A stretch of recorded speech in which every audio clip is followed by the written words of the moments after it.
Oral Roberts, Seminário de Cura Divina. 6 passos para ser curado. Primeiro passo: entender que Deus quer curar você e torná-lo pleno.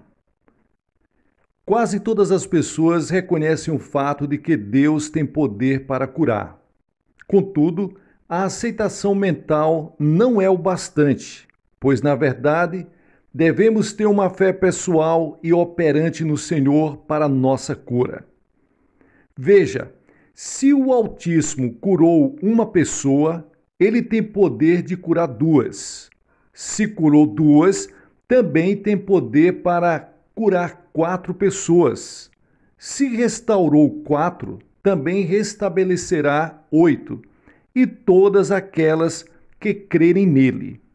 Discordar desta verdade é como declarar que ele teve compaixão para curar uma pessoa e não a outra.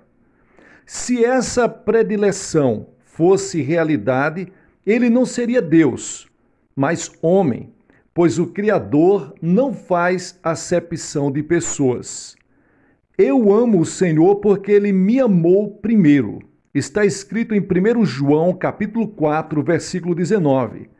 Eu o amo em virtude dele me amar e do seu amor se estender a outras pessoas, meus familiares, amigos e todos os outros. Faço essa afirmação maravilhosa, da qual desfruto até agora por meio do seu amor. No entanto, eu ficaria desapontado caso ele amasse somente a mim, pois, seguindo essa linha de pensamento, se um dos meus filhos ou amigos tivesse tuberculose, é provável que Deus se recusasse a curá-los. Não, você não pode dizer que Deus faz distinção de pessoas ao liberar a cura. Ou ele é um Deus de amor perfeito, ou ele não é Deus. Creio que a morte de Cristo na cruz foi por todas as pessoas de todos os lugares e todas as gerações, em todos os tempos e em todos os espaços. O apóstolo Pedro escreveu, falando a respeito de Jesus, levando ele mesmo em seu corpo os nossos pecados sobre o madeiro, para que, mortos para os pecados, pudéssemos viver para a justiça. E pelas suas feridas fostes sarados. 1 Pedro, capítulo 2, versículo 24. Cerca de 700 anos antes da crucificação, o profeta Isaías sabia que Cristo seria o Salvador e aquele que nos curaria. Ele escreveu: mas ele foi ferido pelas nossas transgressões e moído pelas nossas iniquidades. O castigo que nos traz a paz estava sobre ele, e pelas suas pisaduras fomos sarados. Isaías capítulo 55 e o versículo 5. Mateus conta a história de Jesus como o grande médico, e ao fim de um dia de trabalho de libertação, ele diz que o poder de cura do Mestre era um cumprimento das Escrituras. Nos versículos a seguir, Mateus se refere à passagem de Isaías capítulo 53, versículo 4. Veja o que o apóstolo escreve.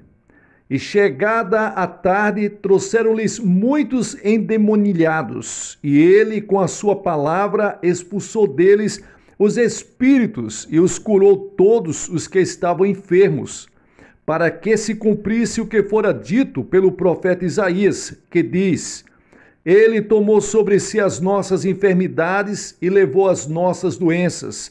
Mateus capítulo 8, versículos 16 e versículos 17. Quando Jesus curou as pessoas de suas enfermidades espirituais, mentais e físicas, ele as estava libertando da opressão do diabo. Pedro deixa isso claro ao dizer: como Deus ungiu a Jesus de Nazaré com o Espírito Santo e com virtude, o qual andou fazendo bem e curando a todos os oprimidos do diabo, porque Deus era com ele. Atos capítulo 10 e o versículo 38. A doença não faz parte do desejo de Deus, não se inclui na vontade de Deus, que é boa, perfeita e agradável. Mas a doença, ela está listada na lista de inimigos da vida. Jesus Cristo curou as pessoas ao tirar delas a mão pesada e opressora da doença, dando-lhes vida e força. Ele explicou que o Filho do Homem não veio para destruir a vida dos homens, mas para salvá-los. Lucas capítulo 9 e o versículo 56.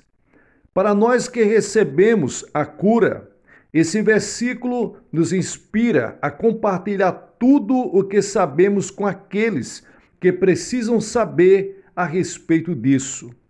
Deus olha para a doença e as considera uma opressão do diabo. Veja isto em Atos capítulo 10 e o versículo 38. Uma prisão de Satanás, como está escrito em Jó capítulo 42 e o versículo 10. Uma parte da maldição da lei, como está escrito em Deuteronômio capítulo 28, versículos 15, 20, 22, 29, 58 ao 61, 65 e 66. Gálatas capítulo 3, versículo 13. Como algo que ele mesmo tomou e suportou na cruz, Mateus capítulo 8 e o versículo 17. Ou algo a ser curado e destruído pela fé, oração e pelos dons especiais, Marcos capítulo 16, versículos 17 ao 18, Tiago capítulo 5, versículos 15, 1 Coríntios capítulo 12, versículos 6 ao 11. Cada ato, movimento e toda a obra do Mestre foram direcionados a tornar o homem pleno e livre. Quando o centurião correu até Jesus e implorou misericórdia, a fim de que fosse curado o seu servo, o qual estava sofrendo e morrendo, Jesus respondeu: Eu irei e lhes darei saúde. Mateus capítulo 8 e o versículo 7. E ele o fez. Na ocasião em que a mulher do fluxo de sangue tocou nas vestes dele pela fé, a cura saiu de Jesus e a tornou sã. Quando Jairo informou que sua filha estava prestes a morrer, ele também afirmou que ela viveria se Jesus impusesse as mãos sobre a menina. O mestre foi com ele e ressuscitou a criança, a qual para aquela altura já estava morta. Veja isso em Marcos capítulo 5, versículos 22, 24, 35 ao 42. Quando o deficiente visual Bartimeu gritou: Jesus, filho de Davi, tem misericórdia de mim. Jesus parou a multidão e o mendigo foi até Jesus Cristo e restaurou a sua vista, dizendo: Vai, a tua fé te salvou. Marcos capítulo 10, versículos 42 ao 52. Este é o retrato do grande médico. O seu agir está constantemente envolvido em abençoar. Por isso, ou ele estava a caminho para curar, ou estava libertando os cativos, ou tinha acabado de sair, e o enfermo estava de pé, se regozijando pela vida abundante que recebera. Que Deus abençoe todos vocês, em o nome de Jesus Cristo.